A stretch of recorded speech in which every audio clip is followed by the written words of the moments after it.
ദാഹം ക്ഷീണവും മാറാൻ ഒരു പച്ചമാങ്ങ ജ്യൂസ് തയ്യാറാക്കിയാലോ? ഒരു മാങ്ങ ചനച്ചതോ പച്ചയോ ആവാം.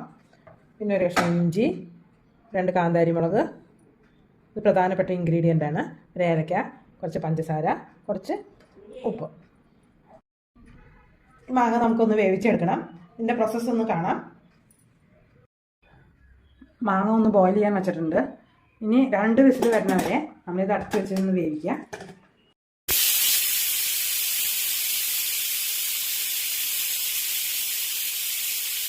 നമുക്ക് കുക്കറൊന്ന് തുറന്ന് നോക്കാം.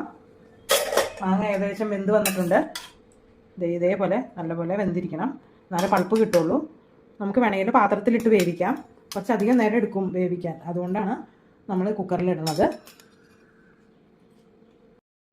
നമുക്കിനി മാങ്ങയുടെ തൊലിയൊക്കെ കളഞ്ഞ് പൾപ്പെടുക്കണം, എന്നിട്ട് കാണിച്ചു തരാം. മാങ്ങയുടെ പൾപ്പൊക്കെ എടുത്തിട്ടുണ്ട്. ഇതിപ്പോൾ ഒരു മാങ്ങയേ ഉണ്ടായിരുന്നുള്ളൂ, അതുകൊണ്ടാണ് ഇത്രയും കുറവ്. നമുക്ക് വേണമെങ്കിൽ 2 3 എടുക്കാം. പച്ചമാങ്ങ ആയാലും കൊള്ളാം, അത് നല്ലതായിരിക്കും. ഇതിപ്പോൾ ഇത്തിരി ചനച്ചിട്ടുണ്ട്. നമുക്ക് ഇനി ഈ മാങ്ങയുടെ പൾപ്പും മറ്റുള്ള ഇൻഗ്രീഡിയൻസ് എല്ലാം കൂടി മിക്സിയിൽ അടിച്ചെടുക്കാം. നമ്മൾ മാങ്ങ ഇട്ട് കൊടുക്കുകയാണ്.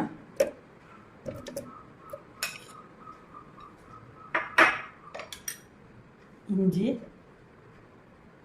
2 കാന്താരി മുളക്, ഒരു ഏലക്ക, പഞ്ചസാര, ഉപ്പ്, ഇതെല്ലാം കൂടി കുറച്ച് തണുത്ത വെള്ളത്തിൽ